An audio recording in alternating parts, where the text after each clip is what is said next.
be talking today about the experience of postgraduate students in the Department of Sociology, specifically in terms of community and belonging. So what I found is that the importance of community to the students' experience can't be overstated. So one of my participants put it, I think this year that's all we've had to kind of talk about. Every conversation with everybody is mostly about how we're alienated, how we missed out, or how we're just so lost. And this reflects a wealth of previous research at LSE, which found that the lack of community here is extremely detrimental to students' well-being and learning. So motivated by this background and being a postgraduate in the department myself, I decided to conduct this study to find out more about students' experiences.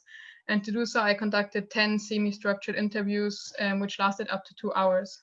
So as this initial quote already indicates, what I found was very much in line with previous research, in that students had a very ambivalent relation to LSE, feeling like it was an ambiguous concept to them. They didn't feel like they've been to LSE, felt far away from them, or they didn't feel as part of a cohort or something bigger. So the initial research question I started with was posed by a member of staff. How does activity to foster community at department level impact student well-being? But what I soon found was that participants didn't find departmental events particularly helpful or relevant to their experiences at all, and only 2 attended more than 1 event since Welcome Week. So the others said things like, I don't see the point in them, I can't remember if I even went, or they just lost interest. But this shouldn't be taken to mean that they were not interested in community more generally, quite the opposite. So what I want to share with you today is mostly what I learned about community and belonging in the course of those 10 conversations, which means that we need to take a step back and look at the bigger picture of students' experiences. The obstacles usually begin in Welcome Week.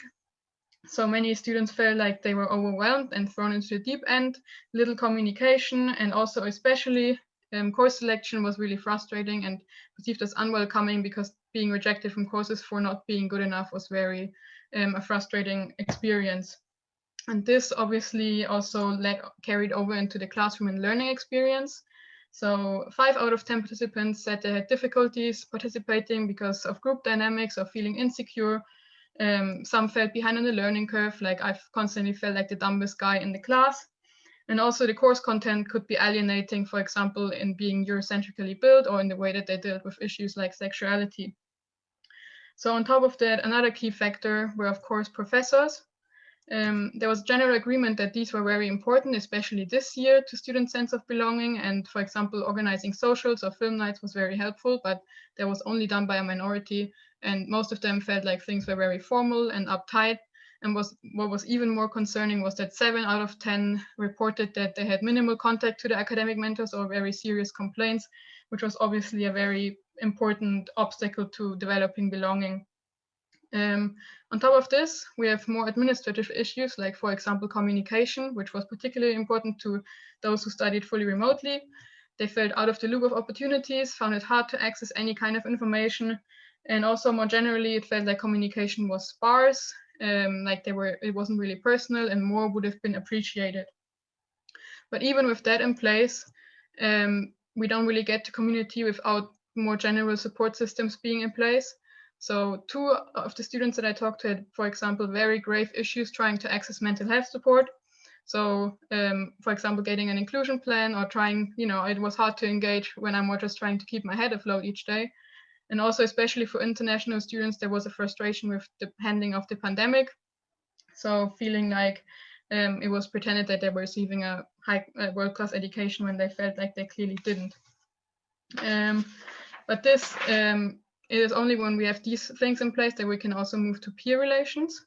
This is, of course, a very important aspect, and there is a strong appetite for that, but still students felt like there was not enough support from the institution, and that things like the social representative didn't really work or not consistently work. And also, again, with other things not being in place, there was just no mental capacity or energy left to even engage with these kind of things. So what I hope this makes clear is that if we want community to work, then we need all of these factors to be in place and to look at this bigger picture. So as one of my participants said, building community is really about the small things that come together to create that feeling, as opposed to here's this event where we all come together. It's more like an ethos. You can't just throw money at community building and that will resolve it. It's the little things that complement each other. Unfortunately, this is not really a new insight. It's a lot of this is in the broader, wider literature out there. For example, the HE Academy says also effective interventions start pre-entry. It's about relations to academics, peers, information, expectations, academic skills. So when it comes to my recommendations, I would like to point out that there's a wealth of existing research and recommendations also at LSE specifically, which is really excellent. And I will definitely add to this in my report because I have a lot of particular findings. But what I think is one of the key takeaways from this presentation and also my project more generally is that there's a really urgent need for a more holistic approach towards community and belonging at LSE that is also consistently and seriously implemented. So again, as one of my participants said, if LSE is exploring keeping some of its teaching online, for example, it needs to seriously think about the community building aspect, and it's on part of the institution at this point to create these opportunities. So thank you for listening. I hope that was helpful, and I look forward to your questions. And here are some of my references.